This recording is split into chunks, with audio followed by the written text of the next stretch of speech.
एक खबर सामने आ रही है। वजारत इत्तलात की तरफ से आलमी और मुकामी मीडिया को मुजफ्फराबाद, कोटली, मुरीद के अहमदपुर शर्किया में दौरा करवाया जा रहा है। जराये के मुताबिक मीडिया को इन तमाम मुकामात का दौरा करवाया जा रहा है जहां भारत ने कल रात पाकिस्तान पर हमला करते हुए मासूम शहरियों को निशाना बनाया। 30 के लगभग गैर मुल्की और 50 से ज्यादा मुकामी मीडिया के अरकान इन जगहों का दौरा कर रहे हैं। वजारत इत्तलात की तरफ से आलमी और मुकामी मीडिया को मुजफ्फराबाद, कोटली, मुरीद के अहमदपुर शर्किया में दौरा करवाया जा रहा है। जराये के मुताबिक मीडिया को तमाम मुकामात का दौरा करवाया जा रहा है जहां भारत ने कल रात पाकिस्तान पर हमले करते हुए मासूम शहरियों को निशाना बनाया है। शौकत पराचा से एक बार फिर बात करेंगे। शौकत पराचा, मीडिया ब्रीफिंग भी दी जा रही है, मीडिया का दौरा भी उन मुकामात का करवाया जाएगा, क्या समझते हैं? और पहले से ही शेड्यूल था कि ये दौरा करवाया जाएगा और भारत की जानिब से हमला। शौकत साहब, ये भी जानना चाहेंगे कि मकामी मीडिया तो मौजूद है ही, आलमी मीडिया को भी दौरा करवाया जा रहा है, बेनकाब किया जा रहा है। भारत तो पहलगाम वाकया करने के बाद मीडिया लाना ही नहीं चाहता था, लेकिन पाकिस्तान तो वाज़ेह तौर पर दिखा रहा है दुनिया भर को कि वो क्या कर रहा है भारत। एक तो मैं इतना जानता हूं कि ये दौरा प्लान्ड था पहले से, ये कल से कोऑर्डिनेशन हो रही थी और ये पहला दौरा नहीं है। पहले भी एलओसी पे 3-4 दिन ले जाया जाता रहा, लेकिन ये पहला दौरा जंग के बाद, जंग शुरू होने के बाद का।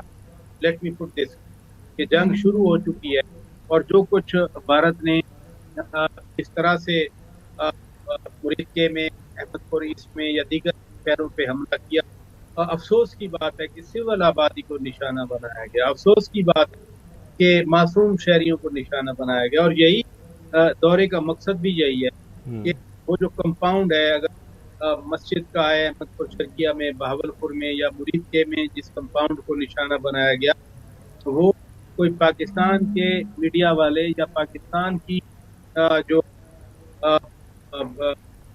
अफवाज की तरफ से वो नहीं होगी पिक्चर या विजुअल, बल्कि मीडिया खुद जाए, मुख्तलिफ जो कमरे होंगे, जो सहन होगा, जो कुछ होगा, जाकर खुद मुआयना करे कि इधर क्या और किस तरह से उसको निशाना बनाया गया। ये दूसरी तरफ पहलगाम में दुनिया कह रही है कि इंडिया ने कोई सबूत नहीं, दुनिया कह रही है कि किसी तरह का पाकिस्तान के साथ छोड़े, दुनिया के साथ एविडेंस शेयर नहीं किया गया। अगर एविडेंस दुनिया को शेयर नहीं किया गया, जिनको शिकायत लगाई गई पाकिस्तान की, तो फिर वो मीडिया को कैसे इजाजत देते कि मीडिया। और पराचा साहब, पाकिस्तान ने तो ये पेशकश की हुई है कि आप तहकीकात करवाएं, हम सपोर्ट करेंगे, उसके बावजूद नहीं करवाई गई।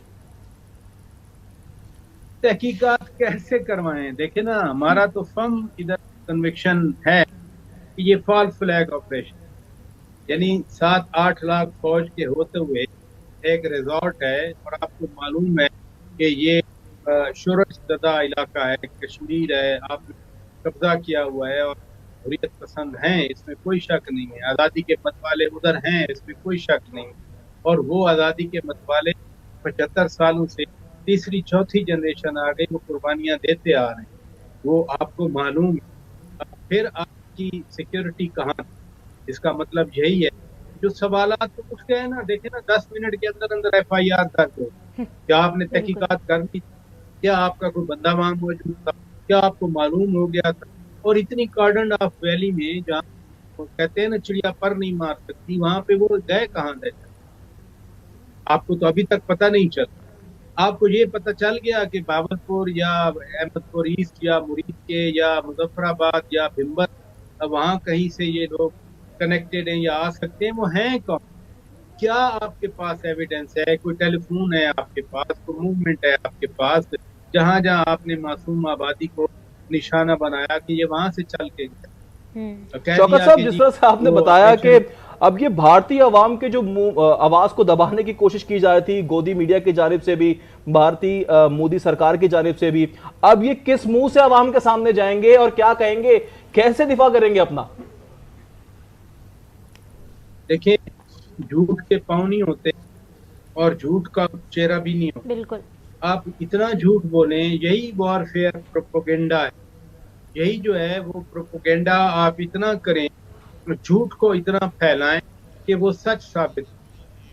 चूंकि भारत का मीडिया उनके साथ है, सर्टन जो एंकर्स हैं, आपको मालूम ही है मैं किन की बात कर रहा हूँ, इंडिया, तो वो इतना झूठ बोलेंगे कि अवाम को, भारतीय अवाम को बेवकूफ बनाकर वो समझाएंगे कि हम सच बोल रहे हैं। लेकिन इस दफा ऐसा नहीं हो रहा। बिल्कुल। जो सियासी जमातें हैं, मैं सिर्फ कांग्रेस की बात नहीं कर रहा हूँ, मैं राष्ट्र जनता दल की बात कर रहा हूँ। राष्ट्र जनता दल की जो बिहार में है, यूपी में है, वो बात कर रहे थे। मैं बहुजन समाजवादी पार्टी की बात कर रहा हूँ, जो यूपी की है, वो बात कर रहे थे। लेफ्ट वाले बात कर रहे थे। राहुल गांधी जी और दीगर कांग्रेस वाले तो खुल के बात कर रहे हैं। और भारत के अंदर जो इंडिपेंडेंट जर्नलिस्ट हैं, यूट्यूबर्स हैं, सोशल मीडिया एक्टिविस्ट हैं, वो भी बार बार बात कर रहे हैं। और भारत की आवाम भी बात कर रही है कि भाई ये जो आपने ड्रामा रचाया, इसका कोई सर पैर है।